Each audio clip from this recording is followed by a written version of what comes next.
Good morning, everyone, and happy Tuesday. It is Julie here with your TipRanks pre-market morning update, where we're bringing you everything you need to know before the market opens. So let's get into it.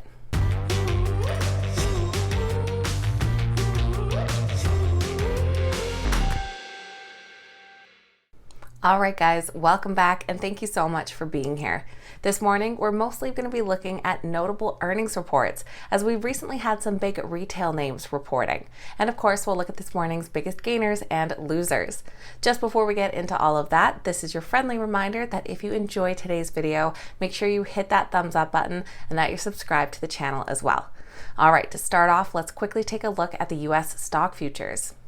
We have another day of the U.S. stock futures being in the red as global pressures mount, including the Delta variant.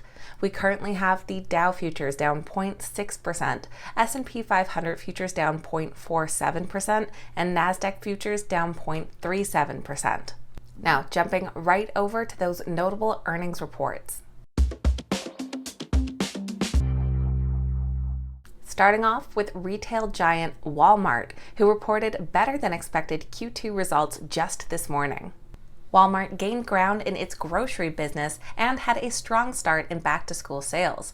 Their earnings per share came in at $1.78 versus the $1.57 expected, and revenues came in at $141.05 billion versus $137 billion expected. They also sharpened their forecast for the year, saying they now anticipate that earnings per share will fall between $6.20 to $6.35. Their stock is currently rated a strong buy with an average upside potential of 12%. We also heard from the Home Depot, whose shares are down slightly this morning despite having both an earnings and revenue beat. This is due to same-store sales coming in slightly below expectations. The company said fewer customers visited its stores during the fiscal second quarter as pandemic-fueled do-it-yourself projects tapered off. The company did have earnings per share at $4.53, which was ahead of analyst expectations of $4.44, and revenue at $41.12 billion versus the $40.79 billion expected. Their stock is currently rated a moderate buy with an average upside of 4.6%. Yesterday, we heard from PaySafe, who delivered upbeat second quarter revenues. However, their stock closed down 15%. Revenue was up 13% year over year to $384.3 million, also above the consensus estimates. Additionally, their total payment volume was up 41% from the same quarter last year. In other positive news, their adjusted EBITDA increased 8% from the same quarter last year. However, the adjusted EBITDA margin was down 150 basis points to 30.9%, reflecting business mix, which included headwinds from the high-margin direct marketing vertical. Analysts do rate the PaySafe stock a strong buy, with an average upside just shy of 80%. Now moving over to the electric vehicle side of things, we have Lightning eMotors, whose stock dropped 14% after mixed Q2 results and pulling back their full year 2021 guidance. The company reported a loss of 79 cents per share, which was significantly above expectations of a loss of 14 cents per share. Their revenues, however, jumped 580% year over year to $5.9 million, exceeding the estimates of $5.34 million. The increase in revenues reflected a 300% surge in sales of zero-emission vehicles and powertrain systems.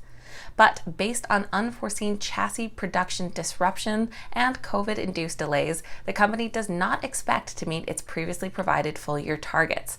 As a result, the company withdrew its guidance for the fiscal year 2021. Analysts do rate the stock a moderate buy with an average upside of 39%. However, we haven't seen any update their price targets since this earnings report. And also in the electric vehicle world, we have Arcimoto, whose shares are down over 11% after reporting weaker than expected Q2 results. Their quarterly revenues rose 167% year over year to over $717,000, but this did miss the street's estimates of $2.09 million. The company reported a quarterly loss of 23 cents per share, wider than the previous year's loss of 15 cents per share, and analysts had been anticipating a loss of just 16 cents per share. Their stock just has 2 analyst ratings, which are both a few months old now and would be a downside of 14% as we already surpassed that buy rating. So we'll see if any analysts update their price targets following this report. Tomorrow, we continue the trend with retail earnings, hearing from companies like Target, Lowe's, and TJX. And in the after hours, we'll be hearing from NVIDIA and Cisco Systems. Now, let's take a look at which stocks are this morning's biggest gainers and losers. Our biggest gainers this morning are led by the BHP Group. Trading under the ticker BBL, they're currently up 6.3%, followed by Open Lending under LPRO, up 6%, and Innovix under ENVX, up 5.6%. Our biggest losers this morning are led by Verve Therapeutics. Under the ticker VERV, they're down over 23%. They're followed by Sema4 Holdings under SMFR, down 20.7%, and Microvast Holdings under MVST, down 14%.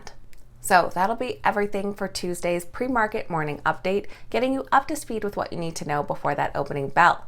I'm wishing us all of the best of luck navigating the red market this week. If you made it to the end of today's video, make sure you hit that thumbs up button. Say good morning in the comments down below. I always love hearing from you guys.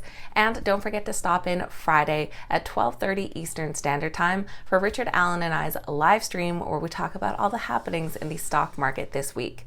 Thank you guys so much for watching. Have an awesome day, and I will see you back here next time.